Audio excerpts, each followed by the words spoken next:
নমস্কার, দেখছেন কলকাতা টিভি, সঙ্গে রয়েছে আমি স্বর্ণালী। শুরু করছি সংবাদ সারাদিনের শুরুতেই আজ নজর রাখবো কেরলের দিকে। কেরলের ওয়েনারে ভূমিধসে বিপর্যয়, মৃতের সংখ্যা বেড়ে দাঁড়িয়েছে 276। এখনো নিখোঁজ রয়েছেন কমপক্ষে 200 জন। প্রবল বৃষ্টি এবং প্রাকৃতিক প্রতিকূলতার মধ্যেই সেনাবাহিনীর কর্মী, এনডিআরএফ, কেরলের বিপর্যয় মোকাবিলা দপ্তরের কর্মী, রাষ্ট্রীয় জরুরি পরিষেবার কর্মী এবং স্থানীয় জনগণ উদ্ধারের কাজ চালিয়ে যাচ্ছেন। আজ ওয়েনার যাচ্ছেন রাহুল গান্ধী ও প্রিয়াঙ্কা গান্ধী। ভারী বৃষ্টির কারণে বিপর্যয় ওয়েনারে ধসে বিপর্যস্ত অবস্থায়। বিষয়ে আরো বিস্তারিত জানবো। অ্যাসাইনমেন্ট হেড দিব্যেন্দু ঘোষ রয়েছেন ফোন লাইনে। দিব্যেন্দুদা, এই মুহূর্তে ওয়েনারের সামগ্রিক পরিস্থিতি কি, প্রশাসনের পক্ষ থেকে কি কি পদক্ষেপ নেওয়া হয়েছে এবং সেখানে ইতিমধ্যে কি রাহুল গান্ধী এবং প্রিয়াঙ্কা গান্ধী পৌঁছেছেন? দেখো, রাহুল গান্ধী এবং প্রিয়াঙ্কা গান্ধী আজকে পৌঁছবেন ওয়েনারে এবং সেখানকার পরিস্থিতি তারা খতিয়ে দেখবেন, দুর্গতদের সঙ্গে কথা বলবেন। কিন্তু ঠিক কোন সময় তারা গিয়ে পৌঁছবেন সেটা এখনো স্পষ্ট নয়। এবং ওয়েনারে উদ্ধার কাজ কিন্তু এখনো চলছে। অন্তত 276 জনের মৃত্যু হয়েছে।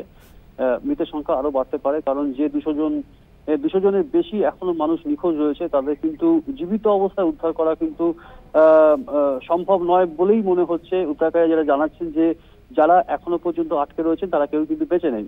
কারণ যে কথাটা আমি আগেই বলছিলাম, যেভাবে কাদামাটি, বালি এবং বড় বড় পাথর যেভাবে গড়িয়ে এসেছে ভূমিধসের ফলে, এবং সোমবার গভীর রাতে অর্থাৎ মঙ্গলবার ভোরবেলা যে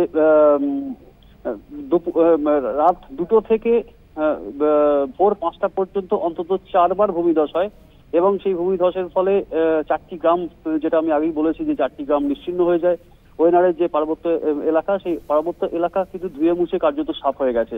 এবং যে ওয়েনারকে বলা হয় যে ঈশ্বরের ল্যান্ড অফ গডস, অর্থাৎ ঈশ্বরের আপন ভূমি, সে জায়গায় কিন্তু এই যে প্রকৃতির যে রুদ্র রোষ, সেই রোষ কিন্তু ওয়েনারের উপর যেভাবে পড়েছে, তাতে ওয়েনারকে আবার নতুন করে তৈরি করা, নতুন করে গড়ে তোলা এবং ওয়েনারকে পুরনো অবস্থা ফিরিয়ে দেওয়া কিন্তু খুব একটা সহজ নয়। যে ওয়েনার পর্যটক, যেটাকে বলা হয় স্বর্গভূমি, এবং দারুণ সুন্দর সমস্ত হ্রদ, জলাশয়, জলপ্রপাত, সেগুলো দেখতে মানুষ যান। বিশেষ করে এই যে 4টি গ্রাম নিশ্চিহ্ন হয়ে গেছে, সেই 4টি গ্রামের মধ্যে অন্যতম আট্টামালা, চুরুমালা, এই যে গ্রাম দুটো, সেই গ্রাম দুটো ছবির মতো সুন্দর গ্রাম, একদম প্রকৃতির রসে কিন্তু তারা নিশ্চিহ্ন হয়ে গেছে। এই মুহূর্তে উদ্ধার কাজ চলছে। এনডিআরএফ, এসডিআরএফ, সেনার টিম তারা উদ্ধার কাজ চালাচ্ছে। স্থানীয় মানুষ হাত লাগিয়েছেন। রাহুল গান্ধী বারবার করে কেরলের যে কংগ্রেস কর্মী সমর্থক, তাদের পাশে থাকতে বলেছেন দুর্গত মানুষদের, এবং তারাও সেখানে রয়েছেন। অর্থাৎ উদ্ধার কাজ জোর কদমে চলছে, ঠিক কথাই। কিন্তু যে সমস্ত মানুষ এখনো পর্যন্ত নিখোঁজ, যা বলা হচ্ছে যে 200-র বেশি মানুষ নিখোঁজ রয়েছে, তাদের কিন্তু জীবিত অবস্থায় উদ্ধার করা কিন্তু সেই আশা কিন্তু অত্যন্ত ক্ষীণ। তার ফলে মৃতের সংখ্যা কোথায় গিয়ে দাঁড়াবে সেটা আন্দাজ করা যায়।